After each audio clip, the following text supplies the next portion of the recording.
in a team. Hola.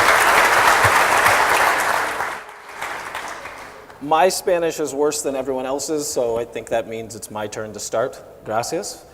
I've heard a lot of talk today about continuous development, continuous design. I want to talk to you about how we continuously think about bringing people into our organizations.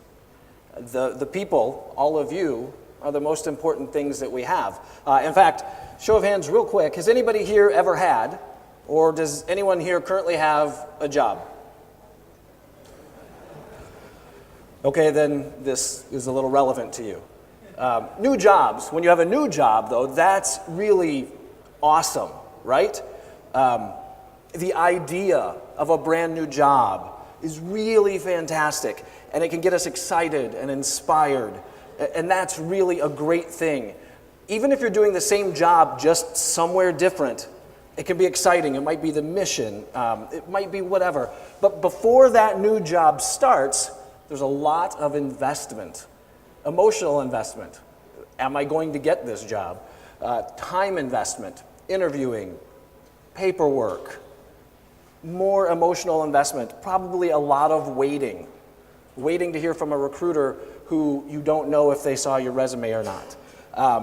And I think that when we are on the hiring side of things, we forget about that person on the other end because it usually was a while ago. I also think that as employees, we also forget what we went through to become that new hire. You see, we're lucky. We're already working wherever here is. The people who are candidates, they want to be there so hard. And while we're busy doing our job things, they're busy doing the waiting patiently and hoping and interviewing for other positions. Their story might go a little like this. You get a message from a friend, or you're on a job board, or LinkedIn, or whatever, and you read the job description, and you go, wow, that's me. Has that ever happened to you? Read it and oh, I need to be working there. You look at your resume and it's a year old. You haven't touched it, but you go ahead and send it in. If you're a designer, you think, is my portfolio current? Have the last 5 things I've done that were awesome in there? It's going to take me a month to do that. Should I still apply? You go ahead and submit anyway. You just really want this job. And then you wait. I once submitted to a company, and 9 months later, they sent me a rejection. 9 months. How is that a good experience? Why would I ever want to apply there again? If you're lucky, you pass that first unofficial round of interviewing. The HR person or the recruiter, they call you, and they talk to you about it, and it's I just want to see if you fit interview. And what do, right? You've passed that. You go and you read their website, every single About Us page. I have a theory that that's the only time the About Us page gets read, is when somebody wants to get a job there. You learn everything you can about those people. You stalk their LinkedIn page. You think about cleaning up your Twitter account. Should I get rid of all the curse words? You think about making your Facebook account private because of that party you went to last weekend. Maybe, if you really want this job, you set up a fake interview with your friends, or you go to Glassdoor to look at company reviews. And you even think, gosh, I hope they don't do a design exercise or make me write code while I'm there. You prepare as best as you can, given the tools that are at your disposal. Then it comes, and I don't know how long this takes, but it's probably a few weeks, or maybe a month. You show up for your interview. I hope you were on time, hope you were even early. And then you wait. And then you interview. Yes! And some of the questions you get asked, seriously, they're crazy. Why are manhole covers round? What does this have to do with being a good designer or being able to write code? Why would a pizza delivery person need scissors? I don't know. Would I go back in time? And would I work at Apple or Tesla or Facebook? Who cares? And who cares what color of crayon I am? These are questions that I've heard from others that they've been asked. This is really crazy. But you make it through that interview, then you wait, and you wait, And you tell yourself things like, they're interviewing other candidates. They've got to take all this other time to figure out what's the right crayon color for them to put in their box. And probably a day before you should, you email the recruiter and ask where things are going. And if you're lucky, that recruiter comes back and says, gosh, yes, they loved you. We're talking to other candidates. However, come on in. We really want to offer you this job. And what's it going to take to hire you? And then you have to talk to them about money. And talking about money is hard. You look at salary surveys. You go to other friends or families, and you ask them, how much money should I make? You try not to tell them what you're offered. You even think, how much of a pay cut could I take if you really love the job? Anyway, you get there. You've got this new job, and what happens when you get an offer and you agree on salary? They send you a whole bunch of paperwork. And you really want the job, so you stay up that night till late, filling out stacks of paperwork to send to your best friend, that recruiter.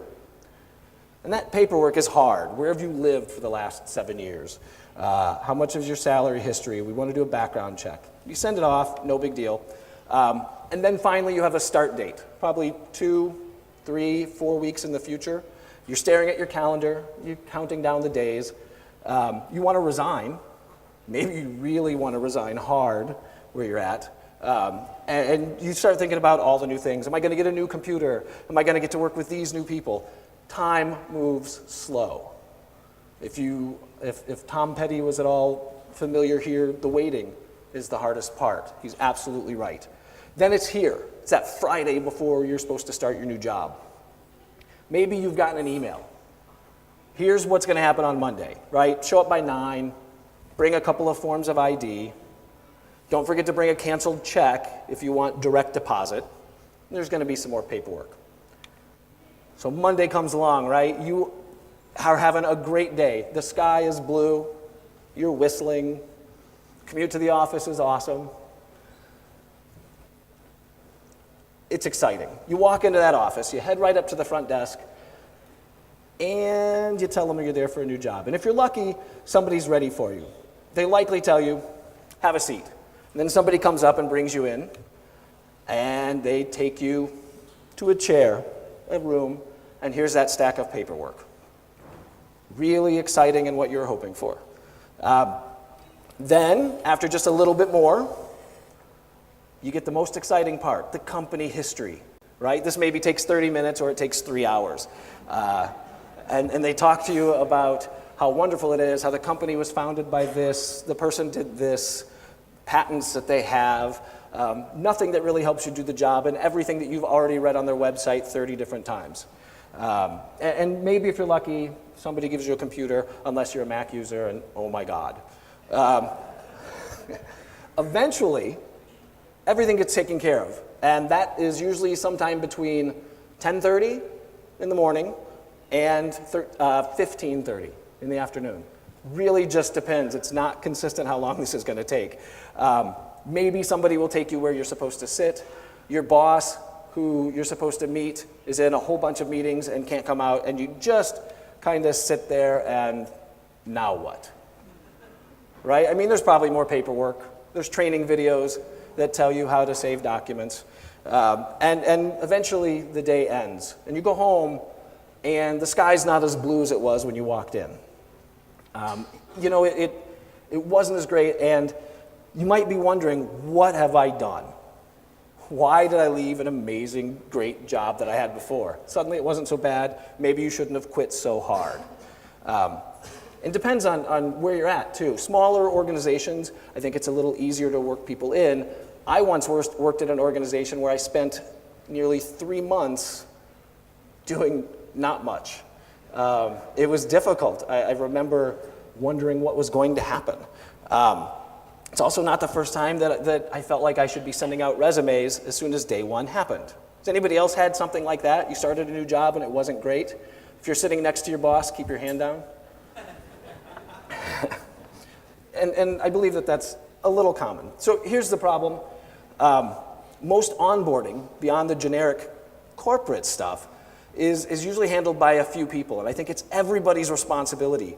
Your department, if you're the design or the development department, beyond taking that new person out to lunch, or having somebody who gives them their computer, their phone, whatever it is, they go through a process that looks like this. First, there's a form email that's sent. Then there's some corporate onboarding, the paperwork, right? Meet and forget a bunch of people's names. You have your first day lunch, wait for your computer, you do your paperwork and your training videos again, and then you wait for work. And then you wait for work. And you wait for work. Now, this is very unscientific. This is only based on my own history and people that I've spoken to. And sadly, people who I've onboarded into organizations who told me that I did a crap job. See, we can't treat onboarding as this afterthought. It might be putting us at risk. I really have remembered starting a job and telling myself, oh my gosh, I have to start submitting resumes again right now on day one. We need to be able to hire and retain great people. It's expensive. When you think about the amount of hours that are spent just bringing a person on board, it's really expensive, and it takes away time from work. It also takes away time from a candidate's job and life to be able to come in and work with you. It can bust momentum, especially if somebody comes in and starts and leaves really quick, and it impacts that candidate and employee experience. We can't think of it as an event that only happens on specific Mondays. We should always be working to improve it. And this is important because if we're listening and iterating on the experience that people have who come to our organizations, then we should be learning and improving so we can serve our end user, the employee, the best. And are we?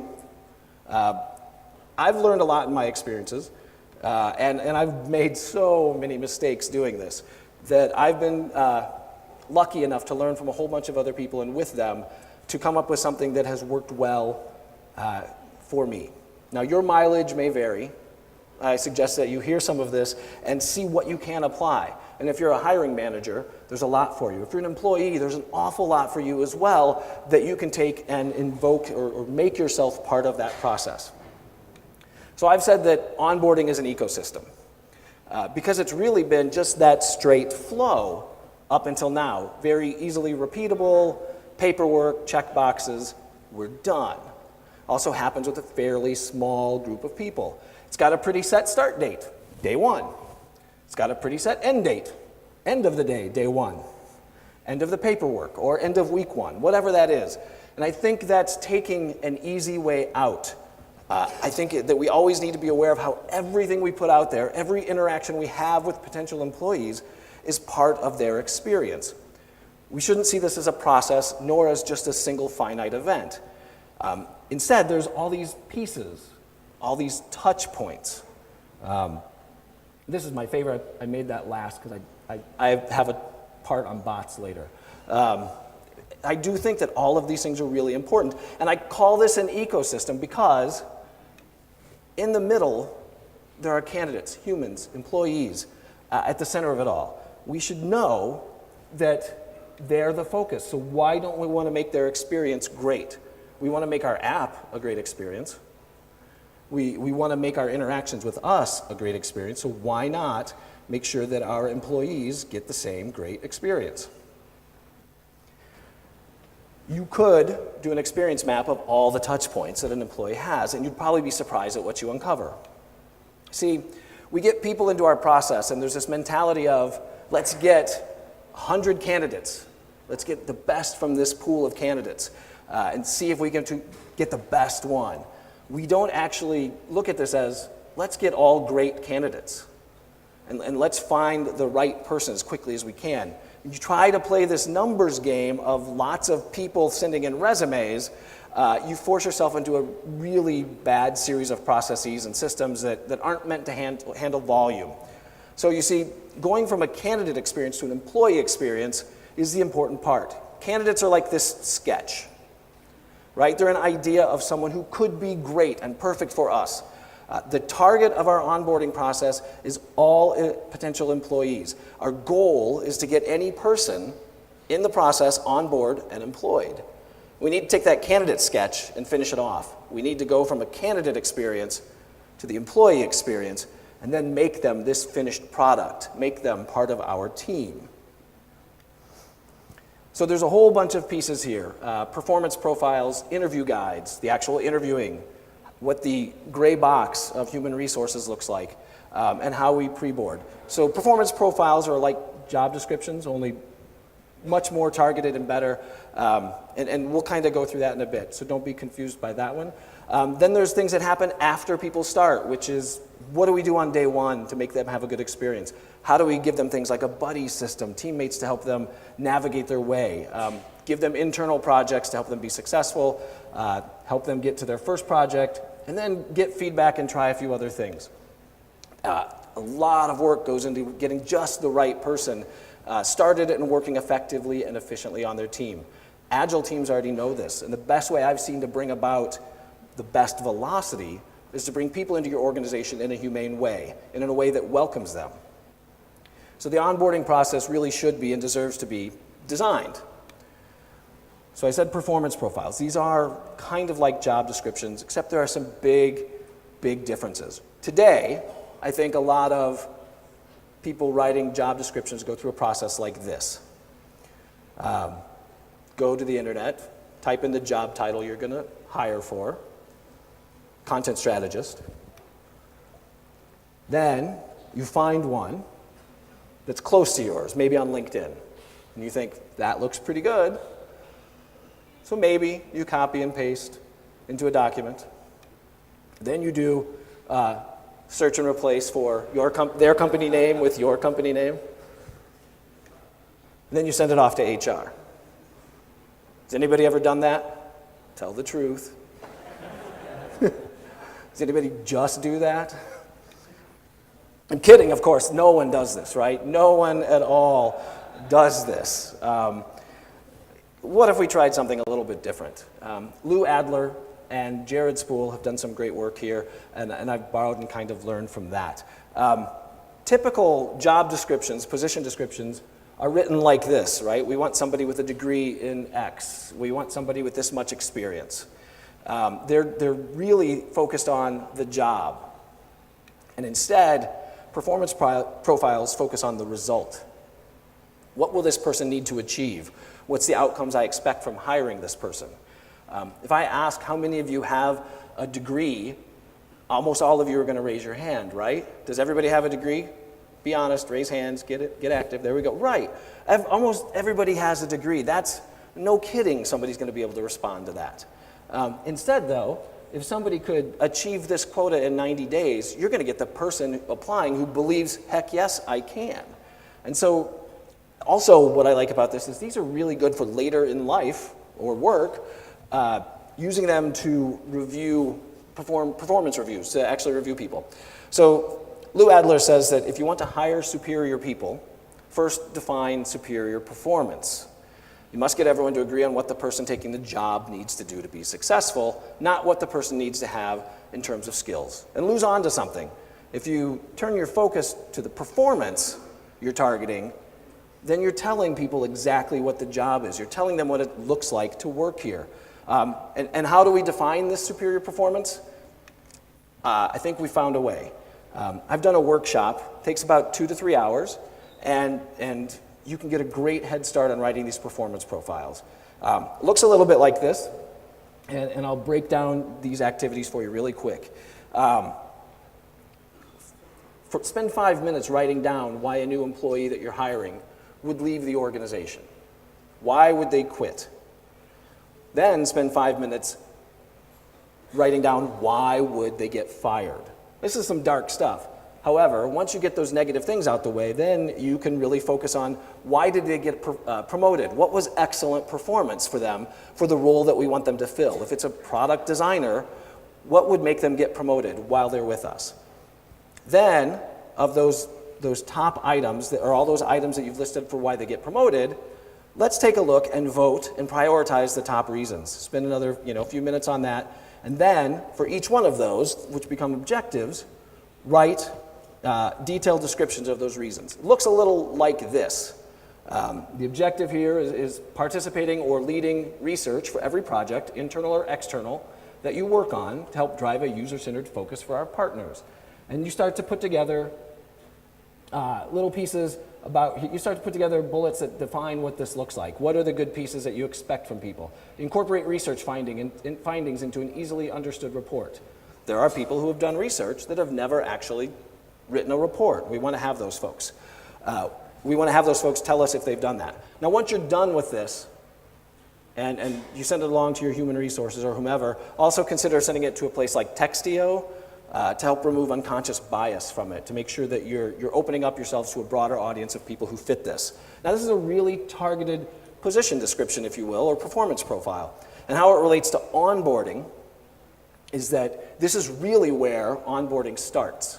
Your position description. The first time somebody reads it is the first time they're really interacting with you in a way about understanding if they're going to consider working with you.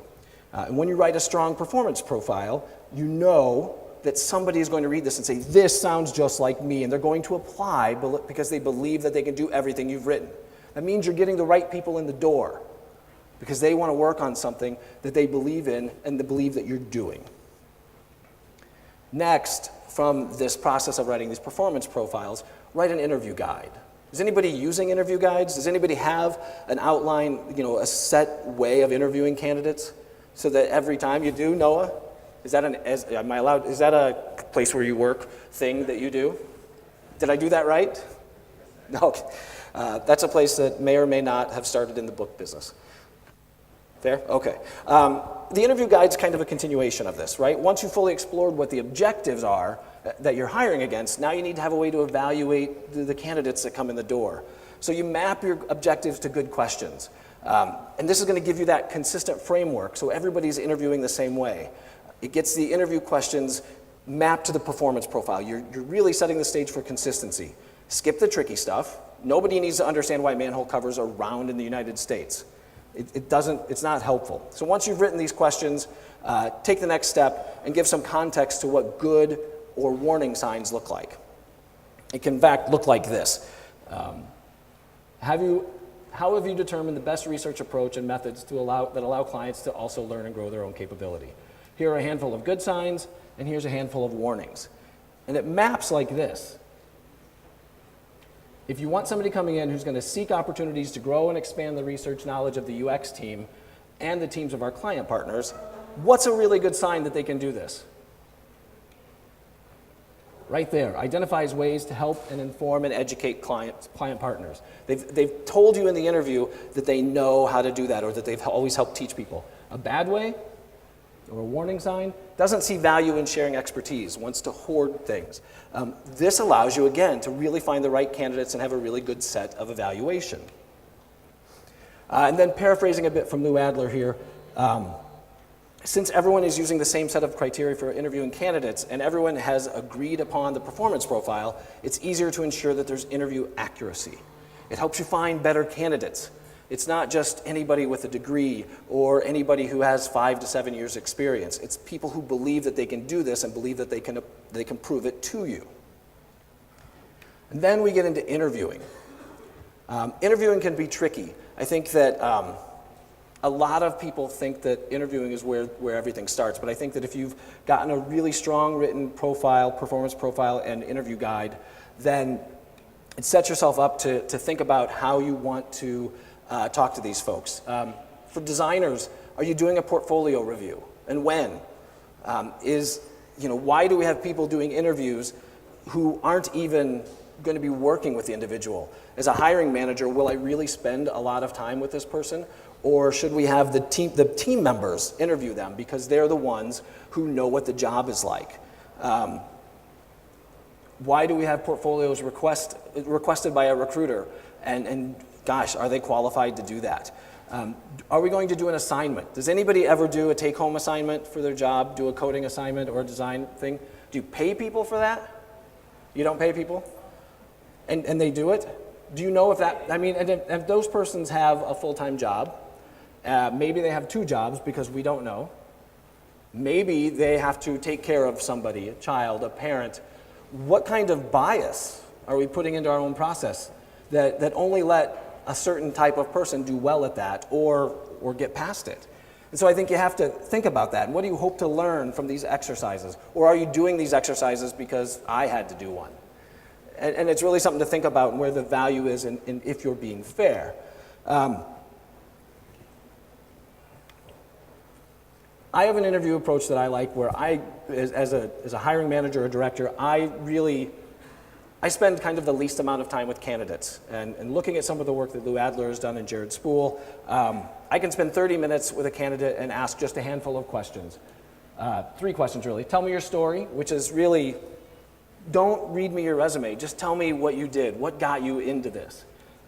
Then, tell me about a project you're most proud of and what was your explicit role. What would you do different today? What that does is get a person, let you know what a person's worked on, let you know what they're very, very proud of and how they've succeeded. That to me is way more valuable than looking at a portfolio review that's something that's been really designed. And then find out why somebody is interested in working with you. For me, if somebody's really interested in the same mission that got me excited in the organization, then that's fantastic. If somebody wants to come to work with you because you're a remote company and it'll allow them to be home to get packages from Amazon, is that a good reason? Is that a good candidate to have? It's a good question. Then, after I do my 30-minute interview, I do an assessment and pass that along to teammates. And we have 3 rounds of interviews that are essentially the hands, the head, and the heart. And that is, how good are they with their technical skills? How are they with problem-solving abilities? And then, are they driven by mission, following what we are? And that's done in groups of 2 or pairs of 2 for about an hour each, so that everybody gets a chance to interview, get to spend time with a candidate, and that candidates get a really good sampling of what our people are like. Now, after that, I don't see my job as the decision maker for the team. And this can be uncomfortable for a lot of people. It was uncomfortable for me. I don't think that on my own, I make the best hiring decisions for a team. I think my role is to facilitate the team to a decision. Let's find out what the team saw. Let's check our notes. And then let's ask the team for a decision. And if it gets really hard, I have a couple of questions that I use, like if I said no, who would fight for this person? And if so, and if you'd fight for them, why? Or if I said yes, who would fight against this person? And that really helps us figure out who are the right people to add to our team. We also focus really hard on providing feedback to candidates to let them know why they made it or why they succeeded, and then also why didn't they? So many times people, when you apply for a job, that rejection letter that I got 9 months ago just said they hired a better candidate. What did better mean? What did I do wrong? And so if we can provide them with feedback that is, hey, we thought you were really strong here, or you could learn more here, apply again in the future by gaining more experience here, that's helpful and valuable. And again, it's setting the stage for somebody who could be a future candidate. So we want to make sure that we're doing the best we can by them as well. Then we do a retro to find out that if in my role I'm passing people through the system that we're good candidates and a good use of the team's time, and how to adjust to make that better. And interviewing relates to onboarding because it's really showing what the employee experience is going to be like. They're going to see that consistency and understand how you work. Consistency has been the theme, and we want to be really consistent about what it's going to be like to work here. And when you're having a major portion of the interviews and the decision making handled by a potential employee's coworkers, you're having the right people, the ones currently doing the job that you're hiring for, ensure that the best candidates transition to employees. So after somebody goes through an interview process, I always just kind of thought I was done. Maybe there was a little bit of back and forth about money, but then somebody in human resources kind of took over. They did all these other things. Does anybody know what happens after you make an offer to the person? I don't. And I just, like I said, my part's done. And that's probably not continuing to have a good experience for the candidates. So I mapped a hiring process a couple years ago And it looks something like this. There were maybe, depending on how you look at this and depending on what happened, 5, 7 touch points with a candidate. A whole bunch of other touch points that happened there that had nothing to do with the candidate. Seems to me there's a lot of opportunities for us to be more engaging and to help our candidates be more prepared team members. But I wasn't sure how to do this. So I reached out to my friend Amanda Schoenfeld, and she's this awesome recruiter. And one of the things she said was, you can insert yourself or key contacts team members into the process to compensate for others who may not be as candidate-centered. So make sure that you do really smart things like giving your candidates all points of contact. If you need to reach out to me or anybody else on the team, here's our emails. Please ask us questions. Anytime there's news about the company or relevant projects happening, reach out to them and let them know. Share things that aren't sensitive and just make sure that you're available, approachable, and that you're keeping them feeling good and knowing that they're valued and you can't wait to have them on the team. This is all part of making them feel part of the team, feel part of the experience. And really, this sets the stage for how people can expect to be valued on the way in. While we may not be able to control this part of the hiring process entirely, we can surely inject ourselves in ways that are non-invasive, don't upset human resources, et cetera. Is anybody spending time with their employees before they start? Maybe give them a call, hang out. I saw a couple of people shaking their heads no. By my best assumption, a lot of people get a form email, the same email from every person in HR that says, show up at 9, you're going to do this, bullet point, bullet point, bullet point. Names are bolded because they've been replaced to say who the hiring manager is. So, schedule time before that. I've tried to spend at least a half an hour or more the week before somebody starts and introduce them to their support chain. So it's not just me, it's perhaps a supervisor or a lead, a product or a project manager, and even a buddy, which we'll cover in just a minute. And then basically tell them everybody who's on the call, all the things that they can expect with their first day at the company, who's going to be their contact after the organizational onboarding stuff is done, what they can do at the end of the day. If our day ends at around 3:30 or so, hey, go home.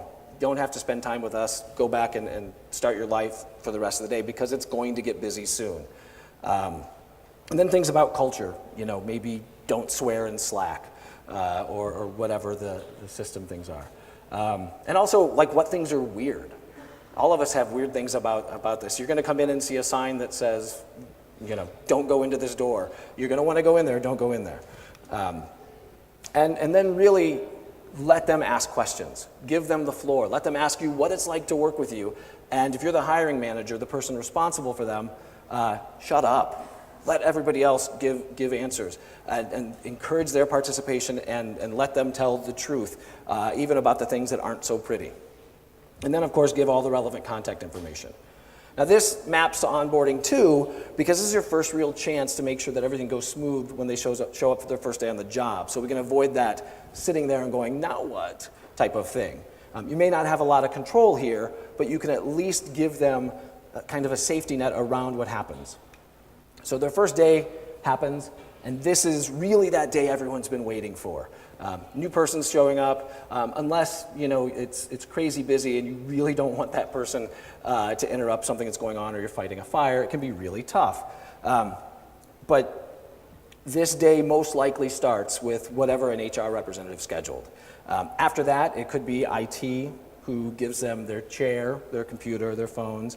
Could be, somebody says, okay, you're free, or it could be any number of things. You want to make sure that they feel welcome and that we've got somebody there to save them on that first day from feeling uncomfortable. Maybe I shouldn't have put this slide here because it's official onboarding. That said, Dave Maloof reminded me that your first day on the job is commencement. You go from being a candidate, you graduate to being an employee. And this is where we really have the chance to show them what type of an organization we are. So we don't want to give them that not so great feeling. I like onboarding buddies. Anybody ever use onboarding buddies? Have somebody who shows people around. It's essentially making sure that they have somebody who tells them where everything is. Help me find the bathroom. Help me find good restaurants. Help me, get software that I need. Whatever that is. It's primary contact for basically any questions about the team that might be difficult to ask a supervisor or someone else.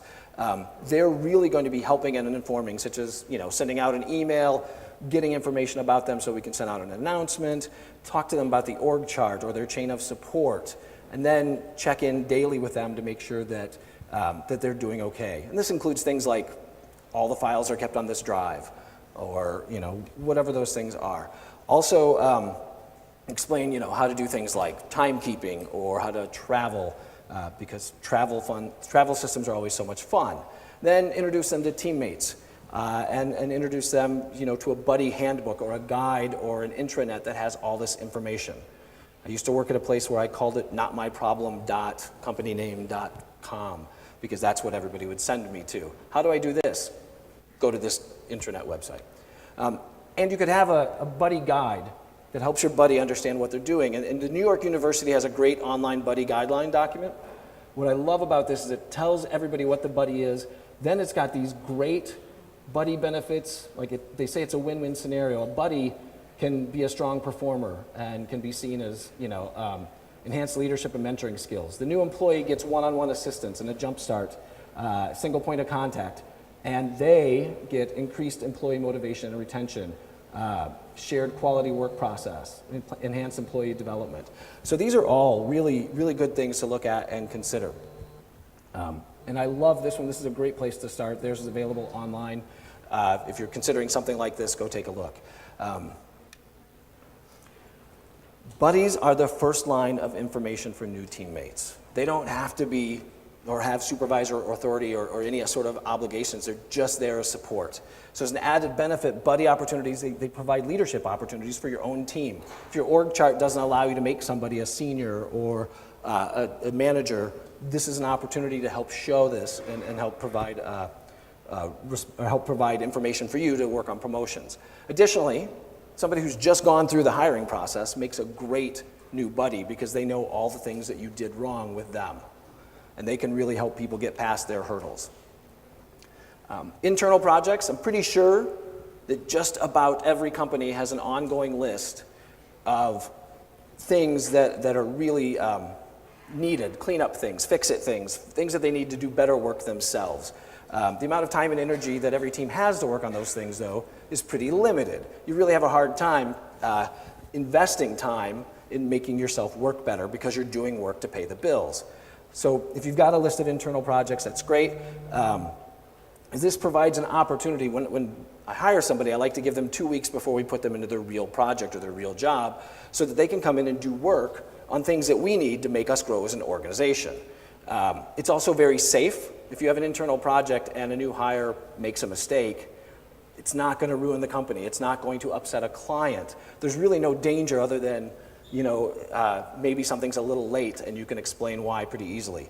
At 18F, we have the method cards, which are at methods.18f.gov, that are all about design methods. It started as an internal project, and now people put their spare time toward that to talk about how we do design inside the government to make sure that we have a shared language, that our client partners understand how to work with us too. Like I said, these are really safe spaces for people that can learn from their failure, and you can learn how much work they can do, so that by the time they get to the next thing, the real job, they're set up. These internal projects, they're that safe space. And finally, you get them to their real job, that first project. This is the real reason you hired that person. So by now, right, they should understand the job that they were hired for, understand how to find their way around work, know some of the key contacts, and have the tools they need to do their job. At this point, all they really need to do is know how to get to work with this new team. And this first project is really just an opportunity to see how well they do once they've been through this well-designed onboarding experience. And at this point, it's a great moment to solicit feedback and do a retro on the experience for your new hire. So spend a little time. Ask them how you're doing with onboarding, and ask them how to improve it. Ask the buddies who helped them, and spend time understanding how you did, what could be improved, and updating your various guides and handbooks to do this stuff. Then there are a few other things that I've been working through and have learned from others. Informational classes. Do semi-regular classes from people telling you, this is what my department does, this is what my product team does. At 18F, there was a chat bot that we had called Dolores Landingham from the West Wing. And Dolores would send out welcoming direct messages to people to help them learn more about where things are. Another chat bot created by 18F was a coffee bot, where you could say, I would like to have coffee. And if somebody else had said that too, you would get paired and you could spend some time hanging out together. Nearly every company should have an intranet place that you can find the online references and guides for how to do things. And then, of course, my friend Gabby mentions an onboarding calendar. Tell everybody what their couple of weeks are going to look like and send that to them ahead of time. Make them understand what life and experience is going to be like working with you. Okay, so that was a lot. And going through all of this, I just want to be really clear. This is not a solo thing. This is stuff I've learned from people like Amanda Schoenfeld, Jennifer Tress, Jared Spool, Lou Adler, entire design teams who have worked to make the experience of working with us better. There's plenty here to improve, and I'm anxious to hear ideas and suggestions that you may have. These performance profiles, they set the stage for the results that we want to see from our new employees. It's the foundation for onboarding. You have to invest in that. And if you do that copy-paste thing, you're going to get a great employee for somebody else's organization. It doesn't work well for you. Get that consistency with an interview guide and more consistency in your interviewing. And then make sure that you're staying in contact with people. And then you're also making sure that you're welcoming them and showing them what the job is like. Everything leads to that first day, and have your buddy there to support them and help them. Get them to work on an internal project so they can be successful. They can learn how to work in your organization without feeling like they have a fear of making mistakes. Then get them into that first project, check base with them, and understand how you're doing on this. One last thing. All the artwork in this presentation was created by my 13-year-old daughter. Best reaction of the day.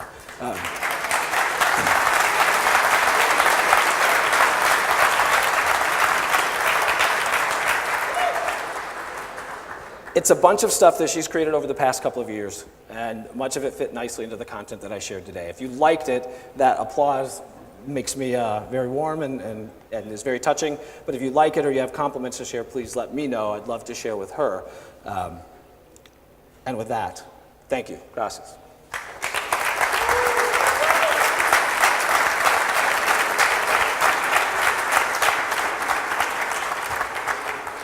And if you're curious, these are all the things that I had to work with. Right. Thank you, Russ. So vamos a pasar las preguntas. I have a couple of questions, so I would like to start with the question. Two questions, but very, very related. And the first one is if you use any metrics on the hiring process and on the onboarding process, and if you use what metrics you monitor during and after the hiring process. I'm having a really hard time hearing everything you said. It's bouncing off of this. Sorry. Yeah, it's if you do metrics during the hiring process and after on the onboarding, and if you do metrics like KPI. What's that? If you do what? Metrics, KPIs. Metrics, like how many guys we had, yeah. Metrics. And if you do, what metrics you monitor during the process? Well, for starters, how many resumes do we receive? How many applicants do we receive? And then, how many people do we interview? How many people go from sending their resume? If we get 100 resumes, how many people go to the phone screen? So maybe that's 10. And how many of those go through and start to see what your metrics are and what looks like success? Also, how much time do you spend reviewing resumes? How much time do you spend interviewing? And then how much interviewing in each phase? And then how many people go through? So when you look at all of that, you start to see how much it costs to hire one person. And then you can develop your criteria that can go up or down for reviewing resumes or doing interviews so that the right people are getting there. So for me, I think interviewing is really expensive. And so I want a really well-written job description because the instant I interview somebody, I want to hire them. I really want them to succeed. That's what's exciting for me, that anybody who comes to us and wants to work with us and has the qualifications, I want you to make it. I really do. Like it's your job to lose is how I view this. So, have the right criteria for evaluation, and then you can see how things cost and turn that lever up. If we get 100 resumes, how long did that take? Did we write a position description that was too broad? If we want somebody to work on a specific product and we want them to, be able to do X, Y, and Z, how many people applied to that? Do we need to make it more that only a limited amount of people have skills for? Does that answer? Okay. Excellent. Thank you. Others? Yeah?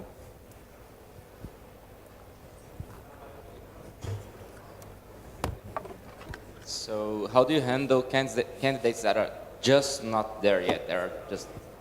They need to improve a bit. What do you do then?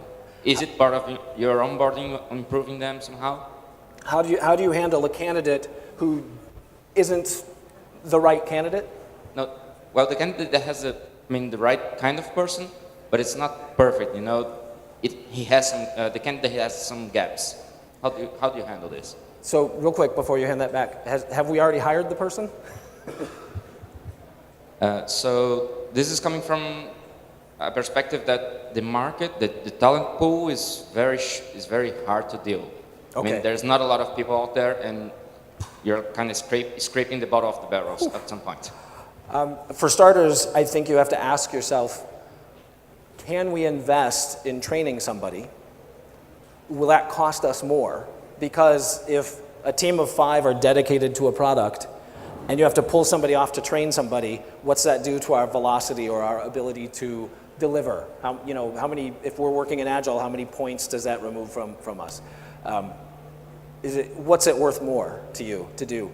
Are there other levers that you can change? Can you pay more? Can you use contract resources? So you have to ask that question of what you want to do. Every time a new person comes to an organization, I think that it has the potential to slow an organization down if you're not thinking through that process. And like I said, if the team's already busy, it's really hard to just step in and start doing the job. You have to be set up to train a person. Otherwise, if you're not setting them up for success, if they come in and they just can't fit in, that's bad, and you're going to have to go through it all again, or you'll add more stress to your team. So I didn't really answer your question other than saying, you have to balance those things. Thank you for the question. Yes, sir. Russ, thank you for the talk. Sure. When you're interviewing and evaluating candidates. Oh, hold it closer. I couldn't. Okay. When you're interviewing and evaluating candidates, you've set up your performance. The performance profile? Yeah. Have you ever mapped skill sets to the bullet points in your performance profile? In other words, for a UX designer, for instance, visual design, research capabilities, sort of like setting up different verticals of skills that you're looking for in the candidate. Have you ever yes. done quantitative data? Have you ever put together like a scorecard for those skills? Yes-ish. So that's kind of post-evaluating somebody's skills once you've seen them work. When hiring a candidate, though, I look at, with the team, what do we need? Do we need somebody who knows information architecture and research? It's a bonus if you know some visual design. Those things, sure. The team, though, itself, when they're doing the interview, the head, the heart, and the hand are evaluating those skills and understanding if the person can meet the criteria there. It's a little less 5, 4, 3, 2, 1, and a little more subjective because we want to hear opinions from people.